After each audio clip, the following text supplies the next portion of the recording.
Revan, we're coming for ya. Greetings all you Metamaniacs, this is Team Money G here with co-host Good Maurice, and we are excited to bring you our first Rev Encounter video starring the lovely Ladies of the Night, the Sisters of Dathomir.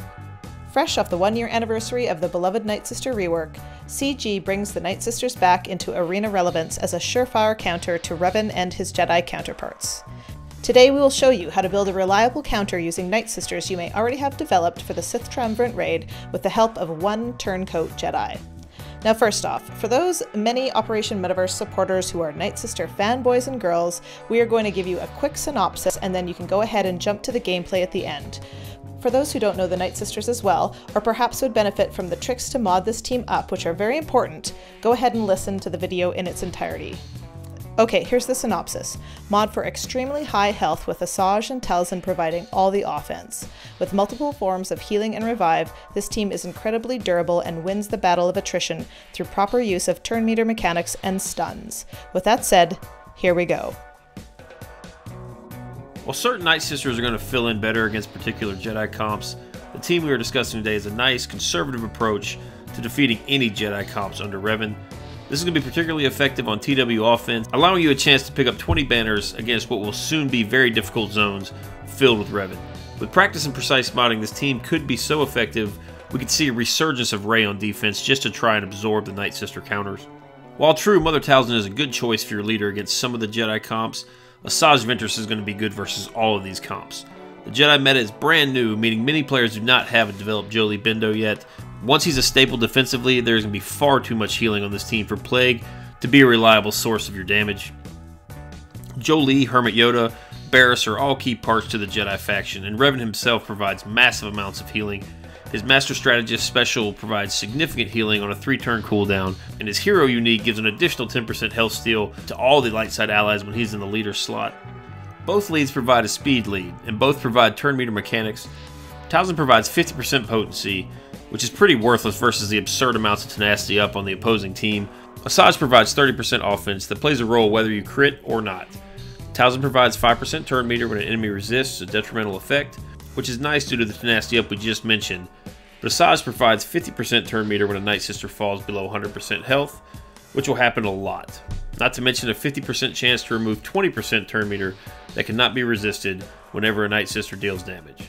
Talzin does of course call the dead to assist, but rarely will there be a situation where Daka cannot immediately revive any fallen comrade. Without having god mods, you'll be hard pressed to find options that beat Revan out of the gate, but Asajj's Zeta leadership is one of the few that can keep up with Revan after round 1. Now that we've gone out of our way to sell Asajj's leadership, let's jump in how to mod her. With all 5 of these team members, you want to neglect protection as much as possible and increase the size of their health pools. The quicker protection is removed for the Nightsisters, the quicker your team benefits under the turn meter mechanic Asajj's leadership provides. The name of the game with Asajj is offense, as she's your main source of damage on the team. Offensive secondaries should be your #1 priority with speed and health as your secondary focus. Her Rampage unique provides 10% critical chance without the Zeta, so crit damage and health sets are recommended. Speed on the arrow, crit damage on the triangle, and offense on the cross. Your second source of offense is Mother Talzin, and to maximize her damage output, you'll need the Zeta on Plague Bearer. While you might not have allies die, they will fall below 50% health quite often, granting her an additional 35% turn meter. While her crit chance is low, she can produce significant amounts of damage by boosting her special damage with an offense mod set. You will want her to hit as hard as possible, as Spirit Blade Assault will call all sisters to assist, and is your key to getting the free Jedi revive out of the way early in the match. Additional potency will aid in sticking the plague from dark magic, but we mentioned earlier the excessive healing Jedi have in their arsenal. A health mod set to pair with the before mentioned offense set is the optimal setup for this particular comp. Speed on the arrow, offense or health on the triangle and cross. The obvious tank selection here is none other than the recently reworked Nightsister Zombie. Having her Gear 10 Plus will unlock her Undying Sacrifice unique, which is ultimately the key to this team. This will instantly revive any Nightsister that receives the brunt of Grandmaster Yoda's initial onslaught or is marked from Revan, essentially wasting 2 key elements to the Jedi's success. Her feat is one of the many healing elements you will have to keep your sisters at 100%, manufacturing turn meter gains, and her basic includes a tenacity down, which assists Daka and Asajj in landing their stuns. You will want a speed and health set on Zombie, making her as fast and healthy as possible to prevent the negative stacks from Endless Horde. Old Daka. She is one of 2 healers that are responsible for keeping your allies standing and at 100% health. Not to mention a key revive, which can save you in the event that you use Nightsisters Zombies 2 get out of jail free cards quickly in the match. Apart from the turn meter removal mechanics from Masage's lead, she's your main control unit. Light side allies under Revan have a tenacity boost, not to mention characters like Jolee and Kanan have increased tenacity elements within their kits. When paired properly with Zombie's tenacity down, her stunning base can be the difference between timing out and winning with all 5 of your characters standing. There's nothing worse than Jolee reviving 3 Jedi with 45 seconds left on the clock. With the changes to Zombie's kit and the makeup of this comp, Daka Zeta is not required. You will need 3 health sets on Daka with speed on the arrow, health in the triangle, and health or potency on the cross. Focus being health, potency, and speed on the secondaries. The last and second healer on the team will be your Zeta Barris. This comp is by no means original, as it's a dated defensive team for TW and my personal arena team for months prior to the Palpatine rework, but Revan's inclusion into the game has brought it back into relevance. Her Zeta provides healing when an ally receives a crit hit, and they come in bunches against the crit chance boosting Revan leads. It's another reason you want to stack as much health in your team as possible. The higher the health pool, the higher heal you will instantly receive. While she personally won't benefit from Masage's lead, the other Nightsisters can theoretically receive a crit hit, bringing them below 100% health, triggering the 50% turn meter gain, then get it right back ready for another 50% turn meter when they get hit again. While the opposing Jedi teams are more of a self-buff than debuff strategy, she does provide a passive cleanse, which can come in handy to remove a stun, from Basila for example. Similar to Dako, you will want 3 health sets, just without the potency. Speed on the arrow, health in the triangle, and health on the cross. Now we get to the mechanics of the team. The general premise is survival, and to generate constant turn meter by going below 100% health and then right back up, identical to the common P4 heroic Sith Raid strategy. Unlike the majority of Operation Metaverse's other videos, there isn't as much of a focus on the turn order and clocking of the team. It is important to note that Revan has a revive-like ability that heals the first Jedi to fall at or below 1% health, back up to 100% health and protection. You'll want to get this out of the way as quickly as possible. Grandmaster Yoda will normally be your squishiest opponent, so using Asage's Dispel will remove any taunts, foresight, and defensive buffs, giving you a clear shot at him with Talzin's Spirit Blade Assault. You then just want to maintain 100% health by healing as needed and controlling Jolee with tenacity down and stun. If the opposing team includes General Kenobi, just chip away at him until an opportunity arises to take out or stun another key piece. This is not a burst damage machine that eliminates the enemy in 30 seconds. This is a 3 to 5 minute strategy for consistent wins and 20 offensive banners.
I'm Team Money G, and the other voice you heard was good old Maurice, and we are both part of Operation Metaverse. We invite you to share this video with your guild and in your favorite chat rooms. We have a ton of content planned that you will not want to miss, so like and subscribe to get updates when more videos are released.